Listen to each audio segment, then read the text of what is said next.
সে ফালাইছে, আমি ফালাই নেই। আমি জানি না কে ফালাইছে, আমি ফেলবো।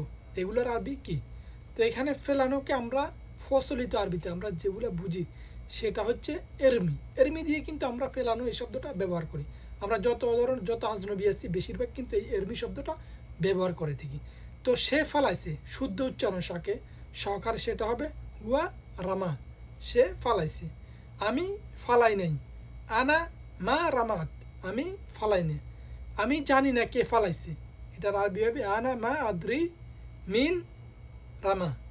আমি জানি না কে ফালাইছে। আমি ফালাবো। আনা বা রামি, যে আমি ফালাবো। তো এখানে কিন্তু অনেকে বলবেন যে আজীবন তো আমরা এরমি বলে শুনে আসছি। তা আসলে বাক্যটা কিন্তু আমরা এরমি বলে থাকি, এই জন্য আমাদের সাথে সবাই এরমি শব্দটা ইউজ করে থাকি। তো আপনি যদি নতুন হয়ে থাকেন সৌদি আরব অথবা অন্যান্য আরব কান্ট্রিতে, আপনি কিন্তু এরমি কথাটা দিয়ে তাকে বুঝাতে পারবেন।